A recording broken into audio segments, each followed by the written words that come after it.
It is Center's Day here at the Locked On Pacers podcast as we close out the positional free agency series. Do the Pacers need a center? Maybe not, but I can make an argument for a few guys that actually make sense and would help this Pacers team. We'll talk about all of it today on the Locked On Pacers podcast. You are Locked On Pacers, your daily Indiana Pacers podcast, part of the Locked On Podcast Network, your team every day.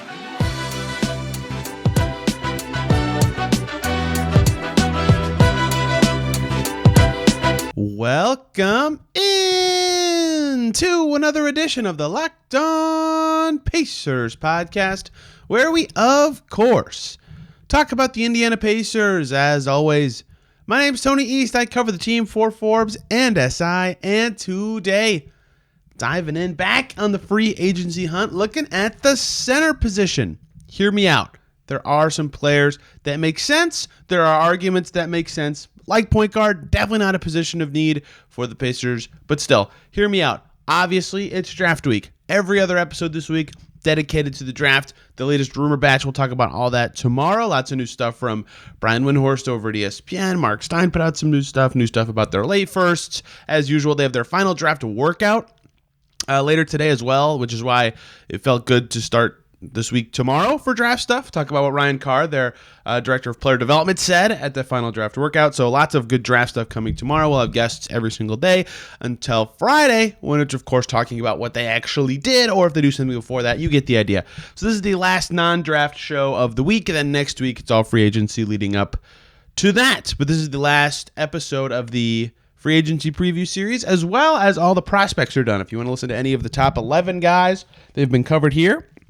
We finished up with Anthony Black last week. Let's dive in to the centers here. We've done every other position. Last week, Ethan Krieger and I talked about power forwards. Alex Golden and I did the small forwards, if you want to hear those. Obviously, a little more positions of need, those two for the Pacers than center. Significantly so. But the history of the 5 spot for the Pacers in free agency and in additions is interesting because, of course, if you look at the generic historical 5 positions of basketball, of course, this is the one the Pacers need the least. They have Miles Turner. He fit very well with Tyrese Haliburton. He was wonderful for them last year. He got over some of his injury bugaboos. They have 2 young guys. They have Daniel Tice. Like, not only do they already have depth, they have youth. They have 2 youth pieces, really. They've got a modern center. They've got a bruising center. They've got a defensive center. They've got a good rebounding center, right? They have, like, every kind of prototype. They check a lot of the youth boxes already, so it's not like they would go take a flyer on somebody. They have the veteran depth dude in Tice, who's the bruiser. It's like, this is the least likely position for the Pacers to pursue. I've also said that a lot in the past. And then they would go out and signed Kyle O'Quinn, who played 45 games for them in a season when they already had Miles Turner and Domantas Sabonis on the team. And then after Kyle O'Quinn became a free agent, they drafted Goga Bitadze. And so they've made some surprising additions at the center spot before. I think they've learned lessons from that. Also, though, in the past, I've seen with this team, they've been in positions where it feels like they have maybe too many centers, and then all of a sudden in the middle of the season, they go, oh crap, we need to sign Amita Brima to a 2-way so we can actually field a big man to the team because Turner's had injury-prone issues before, for example. So it's just a funky spot. It always has been. The Pacers have always kind of valued having veteran depth at this spot. And so, yeah, they have all the bases covered right now. But one, it's not inconceivable that Tice could be traded. One of the 2 young bigs could be traded. Perhaps both of those things happen. Because if they trade away just one big, if they just trade away, name your favorite of the backup centers, or least favorite, I guess. If they just trade away Jalen Smith, for example, none of them are my least favorite. I just picked one of the names. If they trade away Jalen Smith, they still have 3 bigs. They don't need another one. They would have to trade away 2 bigs to truly need another depth piece at big, right? So their need to sign centers is 0, and their need to use resources to add centers is 0, unless they make a couple other moves or a consolidation move or something, and then all of a sudden they could need centers. But hear me out. I already made the they've done this before thing. Is it so crazy that they would trade away 2 centers? 1, and 2. Oh, also I forgot Al Jefferson, another guy. Like with the point guards, I'm going to make the actual case here to bring in centers. And that's that the centers the Pacers would sign are the non-actual centers, right? At point guard, I went through players who could play on the wing. Delano Banton is, if the Pacers sign a point guard, my favorite target for them at that position this summer because he's huge. He can play on the wing. He's 6'9". He's effectively a guy you can play 2, 3, 4 if you need to because of his size. So if the Pacers do sign a center now, I have to use air quotes the rest of the show because most of the players that I think make sense in this mold I'm talking about are players who have a history of not actually playing center. They can play other positions. Pacers all too familiar with the big man playing at the 4. They tried the experiment with Sabonis for years and years. Jakar Sampson played center for them. He's really a 4. You could go back through time and find this for forever. Jalen Smith started at the 4 for them for 27 games last year. I somehow forget that happened all the time. Either way, they've seen it a lot. It's been a thing for this team, but there are centers who are much more capable of doing that from a shooting perspective or from a defense perspective who could be out there on the market. If you've looked at the thumbnail of this episode, you already know one of the names we'll get to who I don't think the Pacers should sign at all, but is definitely more 4 than 5 and is out there. And that is where this discussion actually gets a little more interesting to me than the point guard discussion because centers who can play the 4 or defend 4s, that becomes extremely valuable for the Pacers, right? Because they need 4s who can defend quite badly. So what I'm really saying is this player would be a 4, right, for the Pacers. And so you're saying they're signing a power forward. That's something they've said they've needed. Rick Carlisle said it on the record that they needed it. Kevin Pritchard said they need guys at this position. So yeah, maybe this player is considered a center, or Spotrac considers him a center. Again, I've been using their list of players' positions, so I don't overlap talking about a player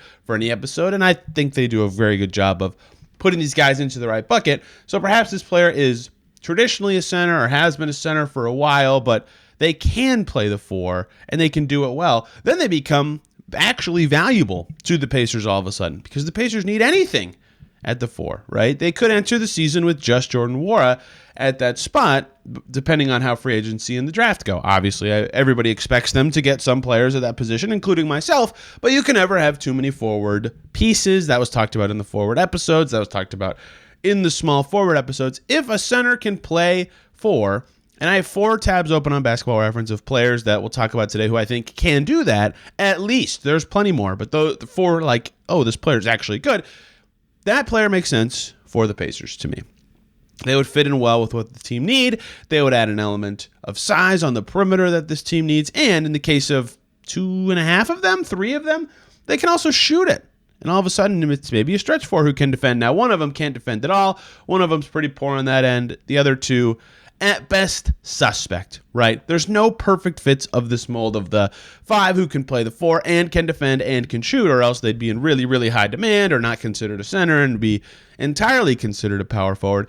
But there are players who exist in this mold, and this position isn't something that you can just write off. What you can do is say, hey, if you're a 5 with only 5 skills, or if you're a traditional big man or any number of normal center things, if you can't play the 4, the Pacers don't want you. They don't need you. They don't have room for you on their team, especially if they have Tice, one young big, and Turner next year. They really have no room for you then. And if you're that player anyway, it's very hard for teams to kind of fit you in. We did just see in the NBA Finals, right? Cody Zeller, minimum centers were resurgent. DeAndre Jordan got minutes for the Nuggets in the final somehow. Good screen roll centers of any age can be valuable, but the Pacers have that already. So the only guys that make sense for them, guys who can stretch it out, guys who can be forces on the defensive end, or guys who can play the 4. We'll get to all those as this show progresses. I want to talk about the best players available on the center market this summer. Do any of the best available make sense for the Pacers as targets? Are they even better than Miles Turner? That seems like the entirety of the question. Before we talk about that, though, I want to talk to you guys about Ibotta. We're always throwing money at something. School supplies, a new house project, the list goes on and on. It's time to stop spending your hard-earned money without getting anything in return. Enter Ibotta. You can earn cash back on every shopping trip. Ibotta gives you cash back on hundreds of grocery items, from produce to personal care to pantry goods. You just link your loyalty account, upload your receipt, boom, you get cash back. It's that easy. The average Ibotta user earns $120 a year in real cash back. That could cover the cost of an entire shopping trip. Or you could use your cash back to buy that flight you've been eyeing, that game you've been dying to go to, that fancy dinner you've been craving. A typical basket of groceries was over $50 more expensive at the end of 2022 than the beginning due to inflation. You can earn 2.5 times that in cash back with Ibotta, who gives you real cash back, not points. Other apps give you points, not Ibotta. Real cash back.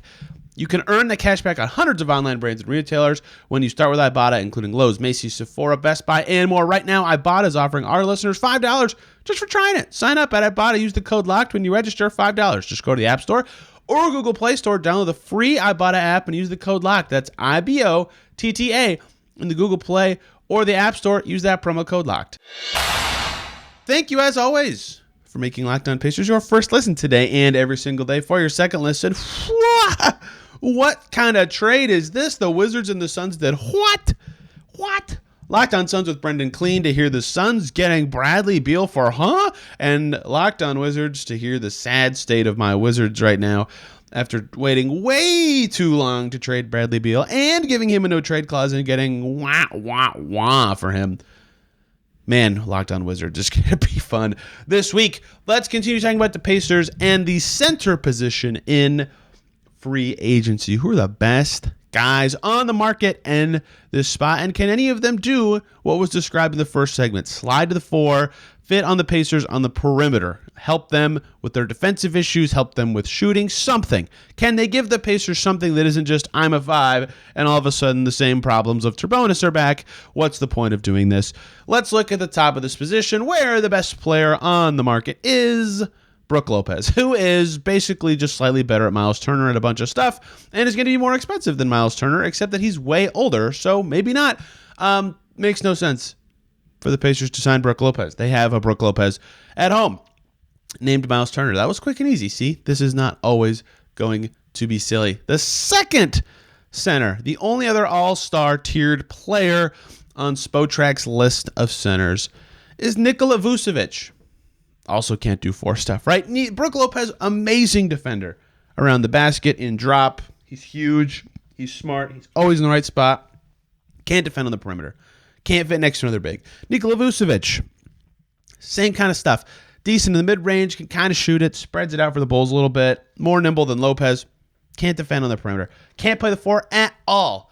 These guys are okay shooters, but they have no history playing next to another big. They can't move away from the rim that much on the defensive end. Despite their immense talent, I don't even think Vucevic is better than Turner anymore. Neither of them make sense for the Pacers. And I think many of you will argue that Turner's better than Brook Lopez. I'm not sure I'm there, but they're both very close to the same level at worst.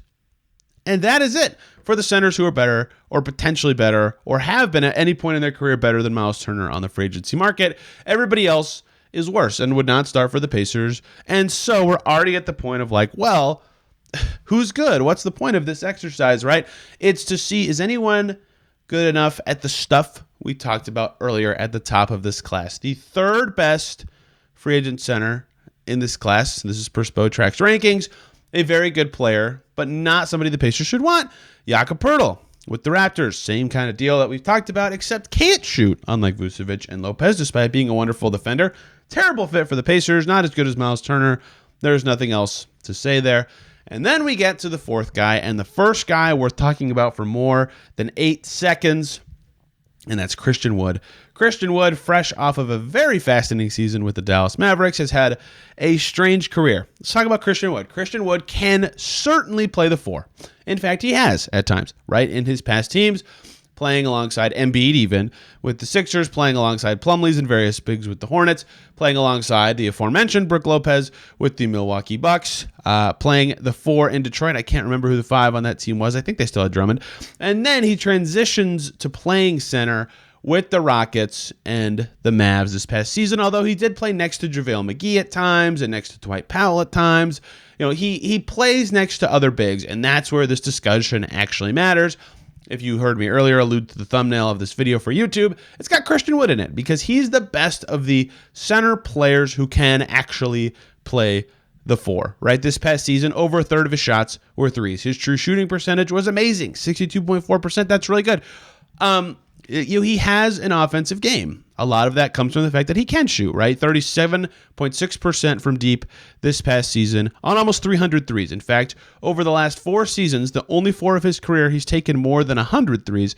Christian Wood has made 38.2% of nearly 1,000 threes. That dude can absolutely shoot it. That dude can put it on the floor. That dude can create a tiny bit for himself. He's not a great passer at all. He's also really good on the glass. 2 seasons of nearly 10 rebounds, right? This dude is a 4 who can do stuff that would help the Pacers. He can shoot and grab rebounds. He is also an atrocious defensive player. I mean, it's been really brutal how bad his defense has been the last couple of years. His on-off net ratings with the Rockets and Mavs were negative, meaning the team did better with him on the bench than on the court. And that is almost entirely because of his defense, because his offensive game is wonderful. Maybe that if a team signs Christian Wood, they say that's a system thing. Those teams had, good bench players to back him up, whatever. You could squint and say a lot of things, but that's part of this. And also a concern is every team he's on has not really been psyched to have him back. He's only been on the same team 2 years in a row once. That was the Rockets. The 2 years preceding this one, it doesn't seem like he'll be back at the Mavs. Maybe, I guess. I am kind of guessing there. Why is that? I don't know him very well. I don't know anyone around him. I'm not going to guess, but, if that is always something with a player as talented as him, you go why? But either way, actually makes sense for the Pacers as a 5 because he can play the 4. Now, his defense is so bad that maybe you say, the Pacers don't really want to consider this. But if you say, hey, you can play bench 4 for us, go score as much as you want, Pacers might be interested in something like that. I don't know that they would or wouldn't be, but they need size desperately at that spot. He's 6'10". He's mobile. He's only 27. There's something to that. The rest of the starter tier for the centers in this free agency market can't do that. We're already done with the guys who actually make real sense for the Pacers. Christian Wood's the end because Mason Plumlee, of the talented players, I have plenty other potential fits who are centers for the Pacers. Mason Plumlee, no, despite being from Indiana, just doesn't make any sense. Isn't as good as Turner. Quite frankly, is barely better than Daniel Tice anymore. Is on the wrong side of 30. Just doesn't make sense. It just doesn't. I don't even know why I would continue talking. Naz Reid is the last guy in this starter tier on Spotrac. Great player. Naz Reid was fantastic for Minnesota this past year. Someone's gonna love getting Naz Reid. Probably the Timberwolves. He can kind of shoot, but not quite enough to be considered a 4. He can't really defend the perimeter. He's only 6'9", though. Like he's really fast and athletic. If he could defend the perimeter a little better, he could play next to other bigs, which is concerning because the Timberwolves might have too many of those guys. But he's good, and he's young, and if the Pacers ended up getting him, I would understand, I suppose, why. That probably means they would have traded away several other bigs to do so, but he is good. He just doesn't fit the Pacers. He just does not fit what they need. His skill set is not that important to the Pacers, but an efficient guy, good block rates, does good stuff on defense, but can't defend the perimeter enough for the Pacers to justify it. Kind of same deal with Christian Wood, although Wood definitely has spent more time playing next to other bigs and showing he can play the 4 than someone like Naz Reid actually has. There's a few other guys you could squint and say are starter level, like Dwight Powell, Andre Drummond, I suppose, but neither of them really jump out to me as starter level players anymore. Dwight Powell, one of Rick Carlisle's faves, but again, doesn't really make sense for the Pacers at all, as he's 32 and doesn't stretch it out at all, and Drummond definitely doesn't stretch it out. Amazing rebounder. Somehow he still isn't 30 years old. I feel like he's been in the NBA for 6,000 years. Fine players, don't make sense on the Pacers, but there are some players that do. I've talked about one, which was Christian Wood. There are a couple other guys who kind of fit that mold, to me, of centers who actually make some sense for the Pacers. Let's conclude this show talking exclusively about guys that actually fit the 3 and potentially D mold in some of these cases. We'll get to all that to close out today's show. Before we do that, though, want to talk to you guys about PrizePicks. PrizePicks is a simple concept. Pick a baseball player, pick whatever sports going on player. Well, they go over under their PrizePicks projections. Super easy format. During basketball, for example, you could pick Luka Doncic to score more or less than 27.5 points in a game. You can do that for 2 to 6 players on your entry. You could up to 25 times your money. It's not you versus other people like other daily fantasy things. It's just you versus those projections, and that's why PrizePicks can be so fun. You can make those picks quickly. There's so many stats you can do it for, rebounds, assists, whatever. It's safe. There's fast withdrawals. It's operational over 30 states and Canada. Got to try it. Download the PrizePicks app or go to prizepicks.com, sign up, and play daily fantasy sports. First-time users can receive a 100% instant deposit match up to $100 with the promo code LOCKEDON. If you deposit $100, PrizePicks will give you $100. If you deposit $50, PrizePicks will give you $50. Don't forget to enter the promo code LOCKEDON and sign up for an instant deposit match up to $100 at PrizePicks Daily Fantasy. Made easy. Thank you, as always, for making Locked On Pacers your first listen today and every single day for your second listen. My gosh, the rumors are buzzing around the league. It's draft week. Pick any team. Pick any team that interests you leading into the draft or free agency. Jump right into their Locked On show and hear what is going on there. I personally will check out Locked On Blazers with Mike Richmond for my first listen on Monday, because what the heck is going to go on in Dame Lillard land? I don't know, but they have the third pick and Dame Lillard, and it's going to be fascinating to see what they ultimately do. Let's close out today's show, the final free agency preview segment, until we get more concrete stuff on the Pacers free agency plans, because we won't know anymore until the draft is over. Looking at centers who make sense for the team. If you just tilted your head, I don't blame you, but I promise I have a few guys who make sense in the vein of Christian Wood, right? To lead off with him again. This guy's played next to bigs before. He can really shoot it. He's mobile. He can be your microwave scorer off the bench. Just dude averaged 21 points per game 2 seasons ago. Like, Christian Wood at his best is a force. His defense, again, totally stinks. Maybe not what the Pacers want, but as a bench dude, because he's a self-creator instead of some of these other bigs I was talking about who can just shoot and can't defend at all, he would be interesting for a number of reasons. I don't know what his price point's going to be. I don't know what his situation's going to look like, but he's the kind of four you can go, or I get it. He's also listed as a 5, which is where this discussion is all about. What other 5s are there that could make sense for the Pacers? I'll just lead off with the one that I think, of all the guys in this discussion, probably the best choice. That's Mike Muscala. Mike Muscala, bouncing around the league, was terrific last year for the Thunder. Absolutely fantastic, and was pretty good still after being traded to Boston midseason, because he can shoot it. And he's also played the 4 next to other bigs, back with the Hawks, even a little bit early in his OKC days, as well as with the Lakers, and again, the Sixers next to Embiid, like somebody we talked about earlier. So we've seen Mike Muscala be a 4. We've seen Mike Muscala shoot it really well. In fact, since he started actually seriously taking threes in 2016-17, Mike Muscala has made 38% of his threes. That is 7 years of solid shooting. And he is not quick, but he's not embarrassing as a defender moving away from the basket. I wouldn't say he's good. I wouldn't say he's bad either. Low turnover, low mistakes kind of player, knows where to be, decent on the glass, over 60% true shooting both of the last 2 seasons. In fact, he's never had a true shooting percentage since his rookie year, lower than 56%. Mike Muscala can frickin' play. His 3-point attempt rate's super high. He's basically a stretch 4 with a little bit of feet. He's not quick necessarily, but he's not going to embarrass himself if he has to defend away from the rim.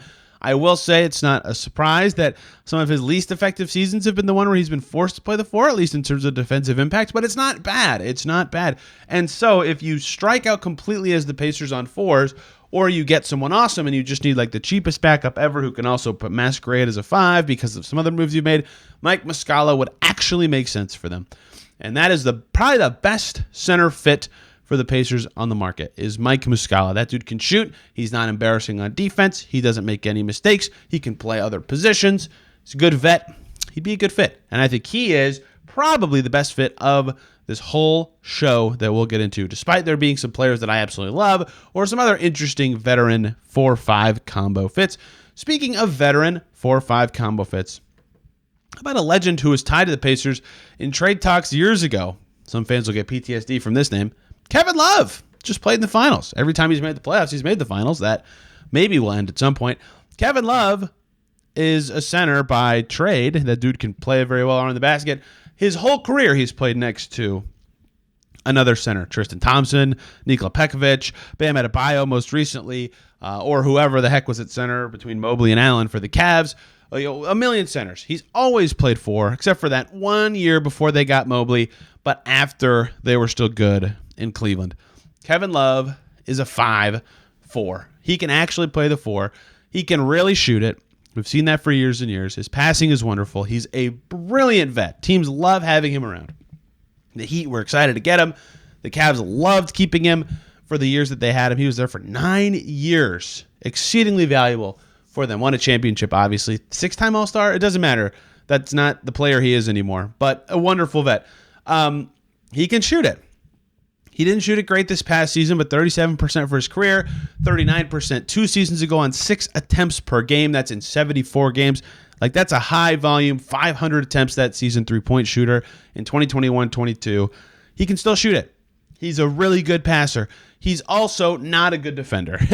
His foot speed is not very good. He obviously has a very, very famous defensive play on Steph Curry in the finals. That is not what I consider to be Kevin Love's defensive impact level anymore, but he gets up threes, crazy high 3-point attempt rate these last couple seasons. His efficiency's fine. He's a good locker room guy. He can play the 4. If you need him at the 5, he can play the 5. I don't know what role he's looking for. I don't know if he would take the role or money the Pacers are offering, but amazingly, somehow in the circle of life, after he was potentially, reportedly at least, in Paul George trade talks years ago, Kevin Love makes sense for the Pacers if they pursue a center this offseason. The odds Kevin Love is on the Pacers next year, extremely low, to be totally clear. But of the players you can consider centers that are available this summer as free agents, not the worst fit on the market. I'm going to talk about a Tony Crush player next who is good and is a center who can play the 4, and that's Gorgui Dieng. Gorgui Dieng, in fact, if you've listened to me do these free agency previews by position for several summers on end, talked about Gorgui Dieng a lot because he checks a lot of the boxes of the players we just talked about. Since 2016-17, since he started taking threes, similar to Muscala we talked about earlier, Gorgui Dieng has made 37% of his threes, not including this past season where he only took a few because he was in and out of the Spurs. They cut him. They put him on 10 days, whatever. He didn't even take 100 of them. He's an okay shooter. He can stretch it out a little bit. His best season being 43% in 2020-21. His highest volume season, he settled in at 36%. Like, he can shoot it a little bit. He's played next to bigs before. In Minnesota, most notably, he's played mostly center in his career, but even in Atlanta a little bit, he was playing next to other bigs. He can do it. It's not, like, ideal, but he can do it. He's a good rebounder. He's a good in-position player. He can move his feet well enough. I wouldn't love to see him on the perimeter anywhere, but he's much better on the rim. His block rate's really high, but not embarrassing as a defender. He, again, checks these boxes, like these other guys, of has a skill that can make him be a 4 if you need him to be. I've always really liked his game just in general, and I wanted to include him in here because he checks a lot of the boxes of the other guys. I think Muscala and Wood are the best fits of the guys we've said here, but all these names, including Love and Dieng, make a little bit of sense to me. Of course, given the Pacers' age, I think any young center with upside, I would get it. I don't think it makes sense because they have 2 young centers. But if they went after a center just for their upside, sure. Like Mo Wagner, he can kind of do stuff on the perimeter. He's kind of a 4. I mean, I don't think he'd leave his brother in Orlando, and he's definitely more 5 than 4, but he's young. He's interesting. Naz Reid is young. That's why I wanted to really talk about him earlier. Xavier Tillman is young, and I like what he can do. He's also very much only a center, which makes him extremely less interesting for the Pacers. Can't spread it out. Neither can Wagner, really. I mean, I was kind of going over the top there. Jackson Hayes is young. He can't really spread it out. He's exclusively a 5. Like, there's no one who is both young and can stretch it out except for maybe John Butler, if you remember him from Florida State. He's that really skinny 7'1" guy. He could shoot it in college. He's definitely more 4-5. He didn't end up shooting it very well in the NBA. I just thought his game was interesting prior to reaching the pros. But there's not a lot of youth that makes sense for the Pacers who can do the stuff I've talked about, but there are some interesting 5s who can do 4 things that, in theory, would make sense for the Pacers, especially if they move some of their bigs, which seems decently possible given their situation. We'll know more this week, though. This whole rest of the week, draft time. Once the team is settled after the draft, free agency preview is way easier. You know the team, you know who's still around, you know who's new into the mix of the rest of this week, all draft stuff. We'll talk about the latest rumors tomorrow. We'll preview the draft, talk some new strategy stuff I've been thinking about that I haven't really aired those thoughts anywhere. Later this week, draft preview itself on Thursday, and of course, recap on Friday. Lots of guests lined up. You won't want to miss it. Hope you guys enjoyed today's show and had a wonderful Father's Day weekend. Have a fantastic day. We will see you tomorrow.